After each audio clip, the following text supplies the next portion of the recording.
thought of me feeling disgusting and hating the way I looked and felt about myself within my own skin and the clothes I was wearing made me feel like total shit.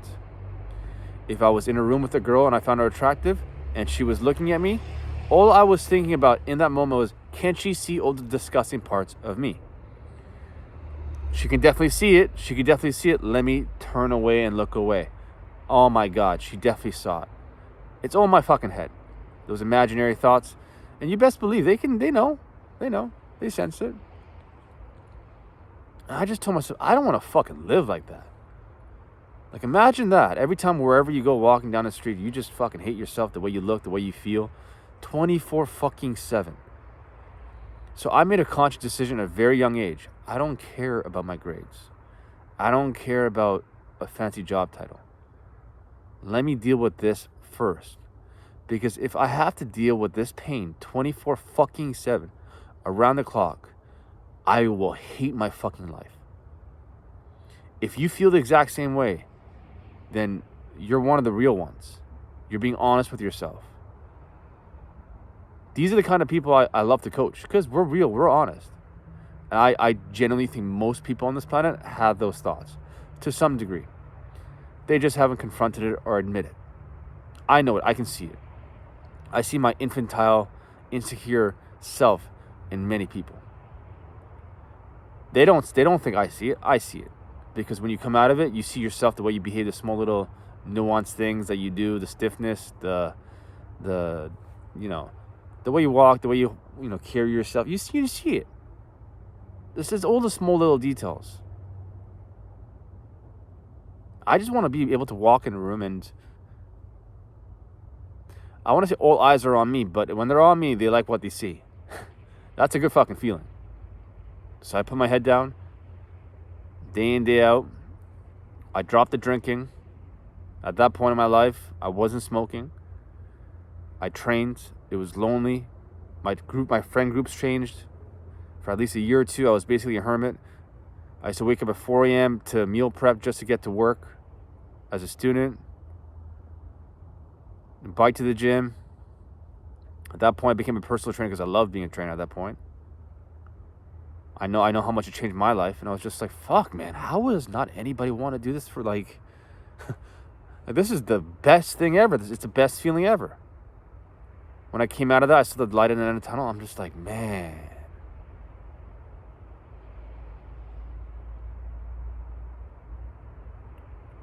And that's all I did. I literally transferred into kinesiology, the study of human movement, the science of human movement, just so I can learn how to create a physique, a body, that athletic body that doesn't just move in a high performance standpoint, but also looks good.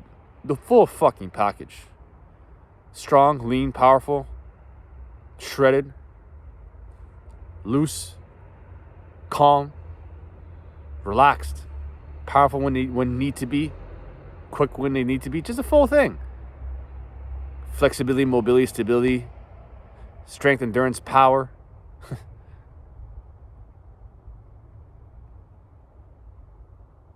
And because I just understood that human movement's energy, nutrition's energy. So if I control those two variables, I'll control my own energy and I'll understand my own emotions. And I understood when I had rough days, when I worked out and I felt down, I feel up. This is like some no-brainer shit. And yet people like to overcomplicate. It's like, this thing is so complicated. And so you got to understand the micro details. Motherfucker, if you thought like a kid and you simplified everything, this shit's not complicated. It's hard. And because you're trying to look for the easy way out, it's become complicated, which has made it hard in a different way. When you just simplify everything, filter all out, stick to the basics, and just keep your head down, this whole shit will become super easy and simple.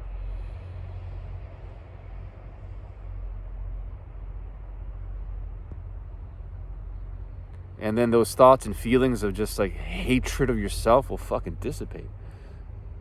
I just remember being at 25-ish, looking around the gym, and I was just looking out because at that point, I hit a peak of, I knew what I was at that point. You can't bullshit. When you, it's not, you can call it I don't know, arrogant. I don't know what it is. It was just honest. I was certain. I was just like, who the fuck is like 205 pounds, shredded, strong? I mean, girls are throwing on top and throwing themselves on you. No one's fucking with you. Apparently, everyone's telling you look intimidating. And I'm a teddy bear. I'm a kid at heart. So like, my reality shifted. I remember looking around the gym. I'm just like, fucking hell, this world's gonna be fucked up if we don't move correctly, if we don't add activity to our everyday lives. And the world has gotten a bit more fucked up in its own way. It's gone backwards to some degree. And I'm just sharing what has worked for me. Because I feel like a lot of people talk about fitness and talk about all the lovey-dovey things, but they always put it aside. When life gets hard, they'll put it aside. And I just told myself, I don't care what circumstance I'm in. I don't want to hate myself. Why is this so fucking hard to explain for some people? It's like when people say I don't have time to train, do you know what I think? It's like, I don't have time to love myself. I need more time to hate myself every single day. That's what you're saying. You're like, no, it's not. Yeah, it is. Because when you feel anxious, miserable, depressed, life stresses, external circumstances are changing how you feel about yourself emotionally, you're not going to feel like you're your best. When you're angry, negative, you are not in a position in life that people want to be in your skin. I would be uncomfortable in my own skin. And I learned when I have negative emotions running through my skin 24/7, it warps how I see the world. It warps how I have conversations with other people around me. Eventually, you do that enough times, people will have one-outs. Like, this guy's having a rough day. If it happens enough times, it becomes part of your personality. And if you do it over and over again, it becomes habitually wired into us. And if it becomes habitually wired into us, a lot of people are like, well, you know, that's when limiting beliefs are created. You do something over and over and over again, then it changes how you see this world. It becomes a habit. It becomes on a subconscious level how you see the world. Good news is you can break a bad habit, no matter what it is. So if you deep down inside, you're like, well, fuck. I know moving feels good. I know exercising is something I want to do. I felt that. But I don't think I'm genetically gifted to like lose or get shredded to six-pack. I'm going to say from my experience, everyone that I've met that has said they're genetically not able to get lean and strong,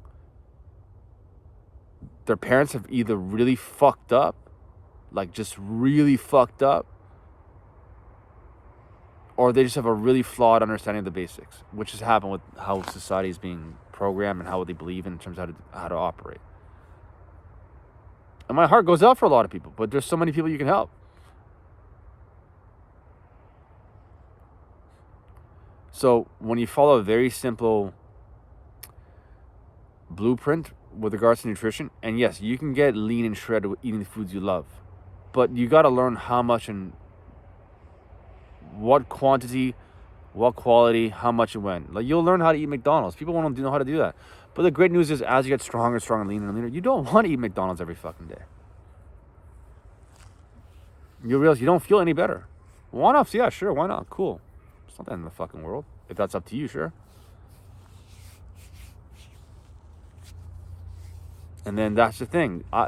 People don't have a long view. It's just like, if you lose your joints and your flexibility and you get really stiff and you get weak and bone density gets all fucked up, then you can't move. And then when you can't move, you get out of shape. When you get out of shape, you get more stress. And when you get more stress, your emotions goes all, like negative. When you get a negative, you become more hypersensitive and weak emotionally, physically, and mentally.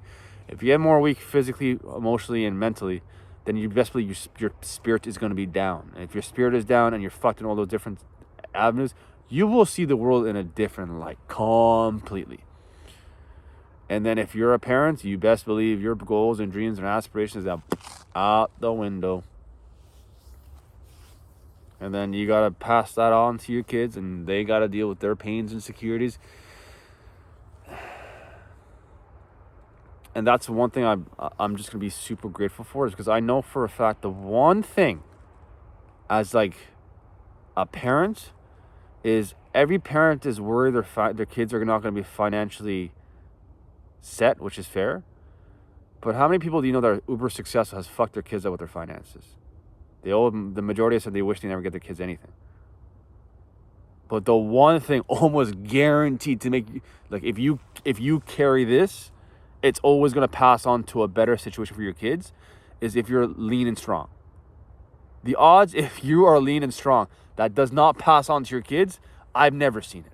I've never seen parents who are lean and strong and their kids turn out morbidly obese. It's because how many times have you seen like a parent doing push-ups and the kid like who's 2 years old, 3 years old starts doing it for no fucking reason? Because it's wired into us. But for whatever reason, this world has decided it's not that important.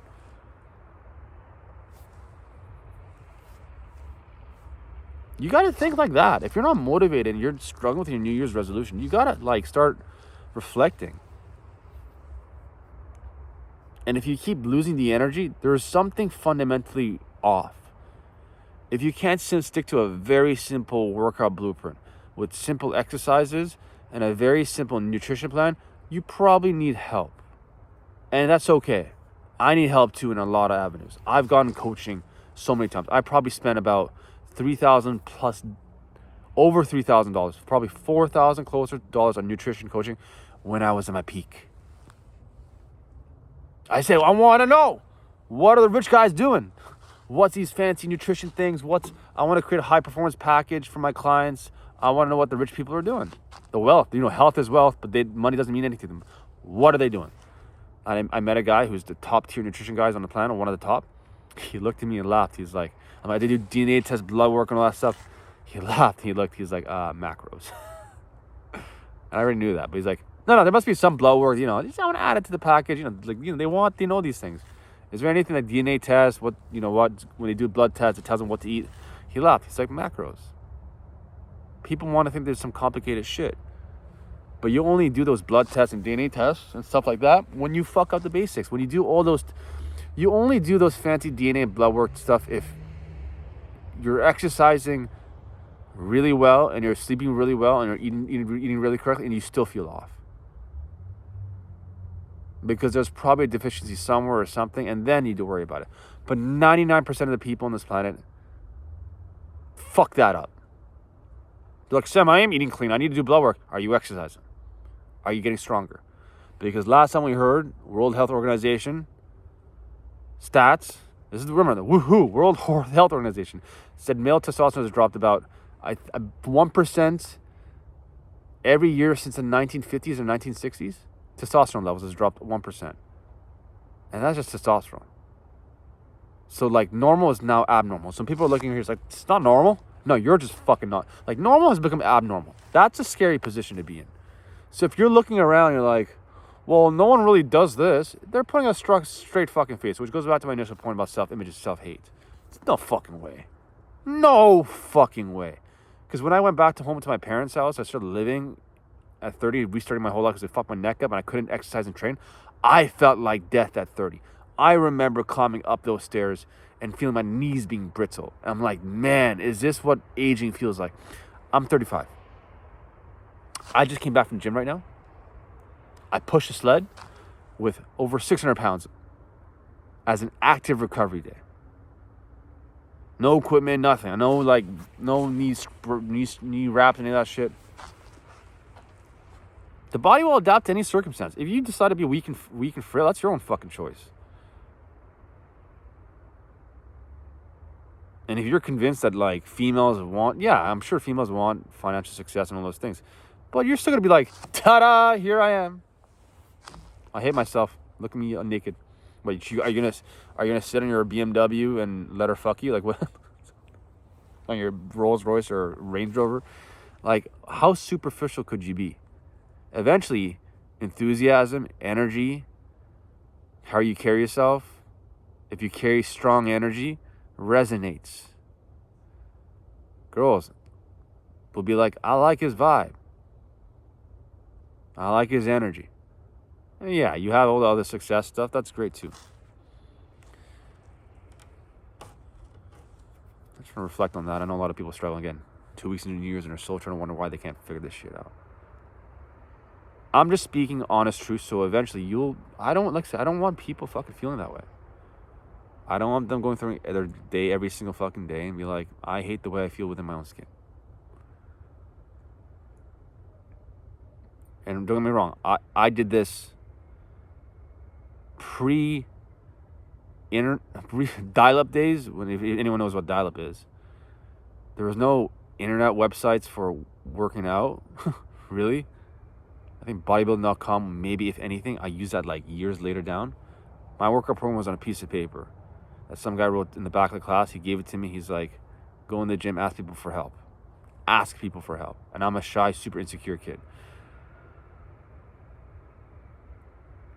Read the instructions on the machines when you start. And I skipped legs for my first 3 years.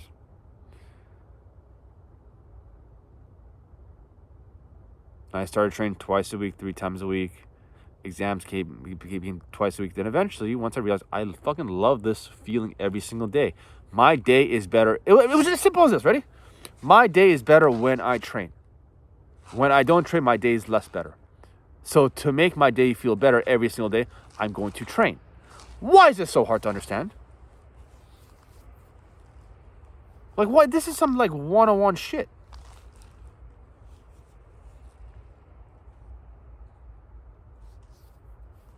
Like, if someone really trains and they feel worse after, watch them train. Have a camera on these motherfuckers. They're probably sitting down, head down, high out of their mind, smoking way too much weed, sedated, just a degenerate. And I'm like, that's not training, motherfucker. That's called being a bitch. That's called being a drug addict who's in a gym.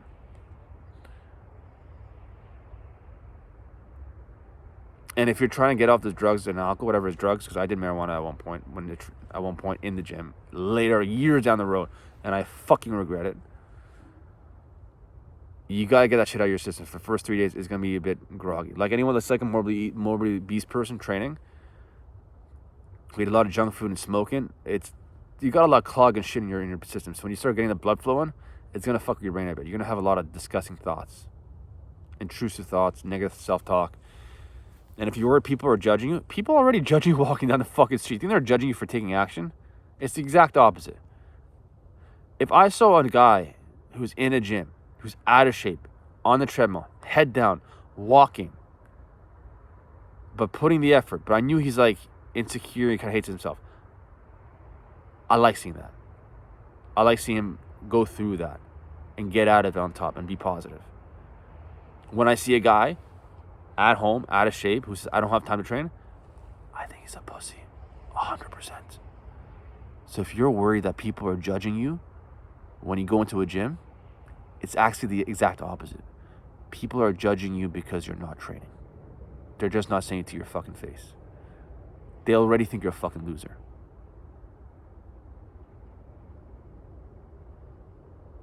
Oh, but people in the gym are going to judge me. Motherfucker, people in the gym are you. They just never really fucking stopped. But you know, I quit, I'm going to come back, people are going to know. No, they're going to be happy that you came back. Just don't walk in the gym with a fucking like head down, like weird energy. Then they're like, God damn it. But people will change. People will change their opinion about you once you start training. And they're like, oh, he's good now. Okay, cool. I've been there. But people know I'm a quitter. People know you're a quitter. You quit. You're not there in the gym. But they're going to judge me if I come back. No, they're going to say he got back up. Why is this so like... That's like the craziest thing. It's like, I'm worried people are going to like... You know, I'm scared that people are going to be intimidated. You know, the gym's a scary place. No, because you're trying to compete with everybody. That's one thing I actually never had. I never had that. Because I never really thought about trying to compete with everyone else in the gym. I was just more worried about feeling good. When people are like, oh, you know, people are always like intimidating in the gym. They're trying to beat me. Nah, you're trying to beat them. You thought you're the best going into the gym. You had an ego. A massive fucking ego.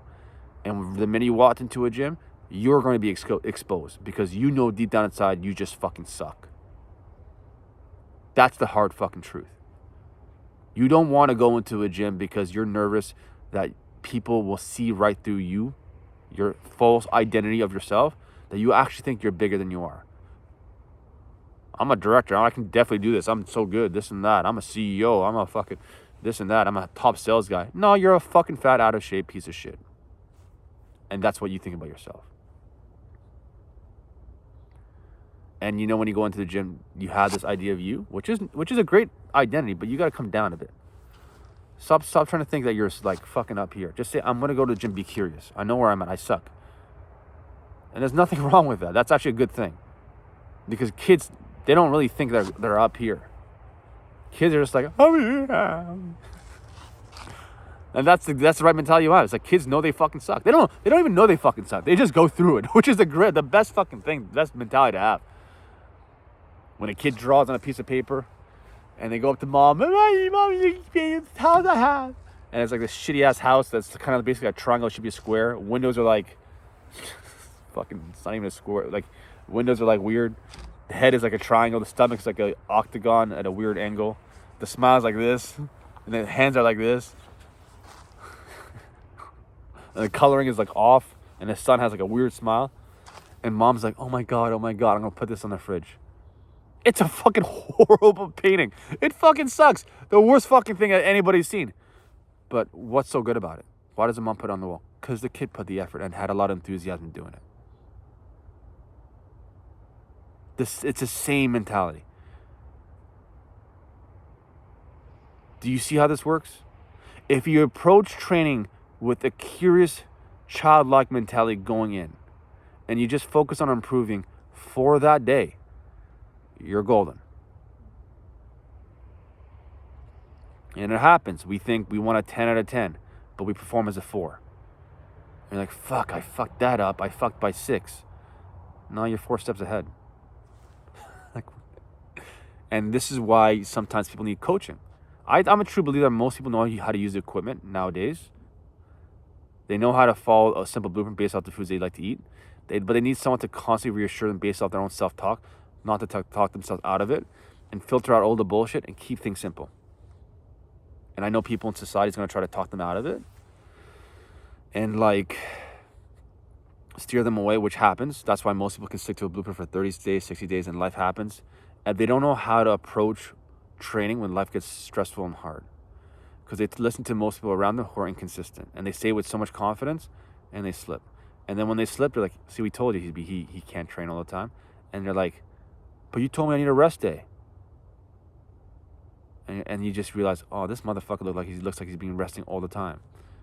He would have said you need rest every single fucking day. Anyways, another random post, another like rant about working out. I really want you guys to just reflect on this as a whole. If you're struggling with regards to workout, understand that self-hate is never going away if you do nothing about it. If you focus on feeling good about yourself with your workouts, you're going to love this whole process. If you don't have a workout program and can't follow a simple workout program, you probably have vices or bad habits which you probably need to tackle, or bad influences, bad friends. And this can be a lonely process because a lot of times you are who you hang around with. And if everyone around you doesn't train, you're going to probably lose some of those people. And that's a fucking fact. If you don't, you may just have to live with your self-hate, just like them. And I want you to remember this one thing. The day you get a nice paycheck, a big-ass paycheck, which will make you feel good for the moment sometimes, tell me, how much do you hate yourself? Does those feelings of your physique go away?